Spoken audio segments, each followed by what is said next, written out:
बनाई था हम बनाई का। अरे भैया बाहर उतर के सब बाहर नानी। आज देखिए, देश के पहले शिक्षा मंत्री, एक स्वतंत्रता सेनानी और कांग्रेस के कई बार अध्यक्ष थे और गांधी जी के अनन्य सहयोगी, एक पक्के राष्ट्रवादी।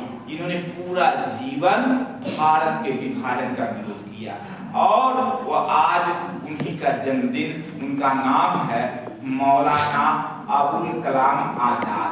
यह देश के पहले शिक्षा मंत्री थे और इन्हीं के जन्मदिन पर 11 नवंबर के दिन पूरे देश भर में राष्ट्रीय शिक्षा दिवस मनाया जाता है।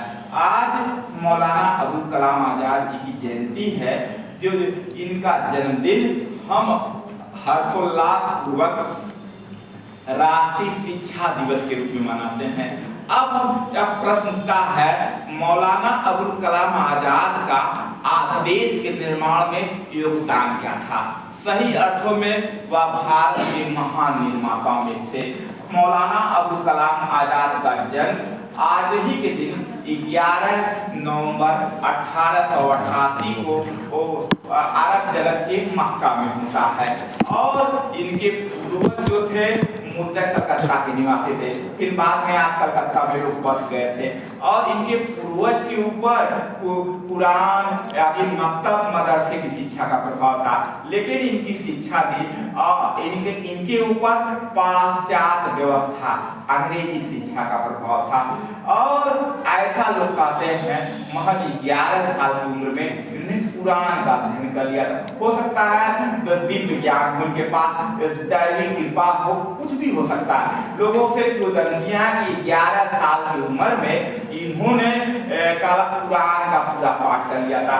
यद्यपि इनके परिवार परिजन मठ और मदरसे की शिक्षा में आधारित थे, धार्मिक शिक्षा के महत्व को देते थे, लेकिन इनके पास पश्चिमी सभ्यता के संपर्क में आने के कारण इन्होंने अंग्रेजी शिक्षा और आधुनिकता को महत्व दिया और यह गांधी जी के अनन्य सहयोगी के रूप में भी रहे और स्वतंत्रता प्राप्ति के बाद पहले यह कांग्रेस के 1940 से 45 तक निर्विवाद रूप से कांग्रेस के अध्यक्ष रहते हैं और स्वतंत्रता आंदोलन के दौरान इन्होंने 2 पत्रिकाएं पेपर्स चलाए थे, अल बिलाग। इन्होंने 2 अखबार भी चलाया था और पूरा जीवन इन्होंने भारत के विभाजन का विरोध किया और जो अंग्रेज बांटो और राज करो की नीति पर चलते थे और मौलाना अबुल कलाम आजाद ने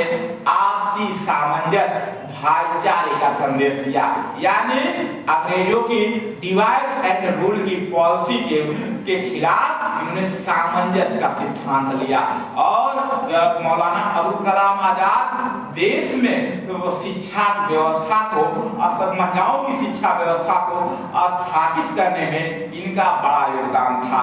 पर IT और कंप्यूटर की जो शिक्षा तो बहुत बाद में आई, लेकिन इन्होंने महिलाओं की शिक्षा का इन्होंने जोरदार समर्थन किया था। जो आज जो नारी से सशक्तिकरण का दौर चल रहा है, ऐसे में मौलाना अबुल कलाम आजाद के शिक्षा, इनके योगदान को आप नकार नहीं सकते हैं। और इनकी किताब आई थी, उनका नाम था इंडिया विंस फ्रीडम, यानी उन्होंने किताब लिखा था और यह किताब अत्यंत लोकप्रिय हुई। आप लोग जो कंपटीशन में देते हैं, पहले पीसीएस की परीक्षा में यह हजारों बार सवाल आ चुका था, सैकड़ों बार आ चुका था। इंडिया विंस फ्रीडम के लेखक कौन है? मौलाना अबुल कलाम आजाद। यानी आज उनका जन्मदिन है, 11 नवंबर का दिन है। 11 नवंबर के दिन हम उनको कोट कोट नमन करते हुए उनके शिक्षा संबंधी आधुनिक राष्ट्र के निर्माण में उनकी भूमिकाओं को स्मरण करते हैं और उनके प्रति हम सबकी एक सच्ची श्रद्धांजलि है। आप लोग पढ़ लिख करके देश में सामंजस्य और भाईचारे के माहौल को स्थापित करें और अपने लक्ष्य को प्राप्त करें। और एक उच्च कोटि के लेखक भी थे, स्वतंत्रता सेनानी भी थे और देश के पहले शिक्षा मंत्री थे। आज उनका जन्मदिन शिक्षा दिवस के रूप में हम लोग मनाते हैं। शिक्षा का मूल मकसद क्या है?